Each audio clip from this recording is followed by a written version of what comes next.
Hey everyone, so I promised a few of you that I would send over a quick video showing the quad release that I like to do. I say I like to do, I don't really like it because it's pretty uncomfortable, but that's because my quads are super tight.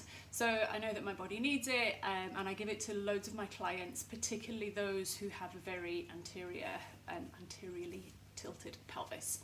So the first thing that you need for this stretch is something that you can put a foot up onto. So a small stool is okay, a chair is okay. I prefer to use the sofa just because it's soft. So if you're using something like a bench or a hard stool, just grab a couple of cushions or a folded blanket so that you've got a little bit of softness to go underneath your foot. You also need some softness to put underneath your knees because we're going to start on all fours. So the position is, you want some padding quite close to your raised up object. You'll start on all fours, and then you're going to pick up one foot and just elevate it so that it can rest on the surface that's behind you, on your stool or on your bench or sofa or whatever it is that you're using.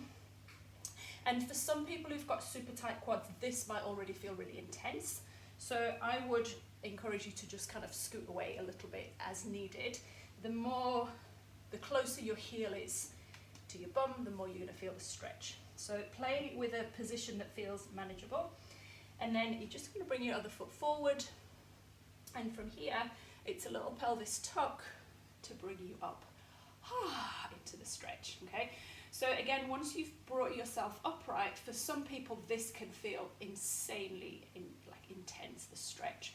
So I would encourage you to just shift your weight back so that your pelvis moves closer towards your foot. Okay, if it feels like you can go a little bit deeper, then to make it slightly more intense, you just scoot the foot forward and you would take your hips forward. Okay, take care that you don't end up sticking your pelvis out behind you, because that's going to just defeat the object of the stretch.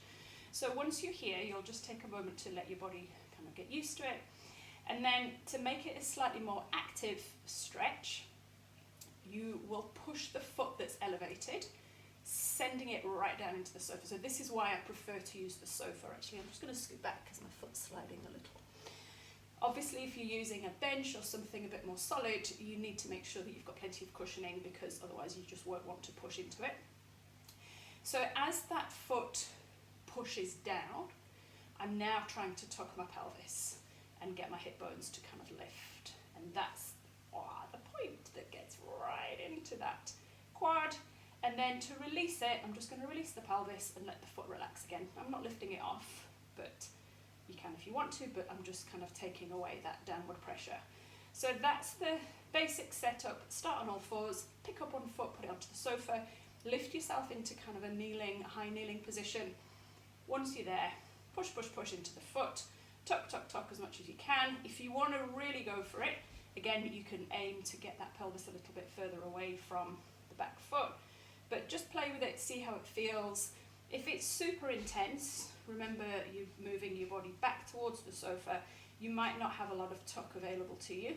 So just go super slow. I like to spend maybe 2 minutes on one side and then come out of the position, same way that you went in. Come up to stand, have a little walk around, and you will notice pretty quickly that one side will feel completely different to the other. The other thing that's super important to remember, so when I give this stretch to my clients, I always make sure that I follow it with some work to load up the hamstrings.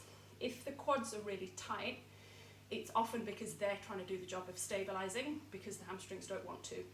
So once I've lengthened and kind of released through the front, I then want to wake up the back so that the front can stay a little bit softer and the back can do the work of supporting. Okay, I hope that all makes sense. Please just ask me any questions if you're not sure about anything, and enjoy that stretch.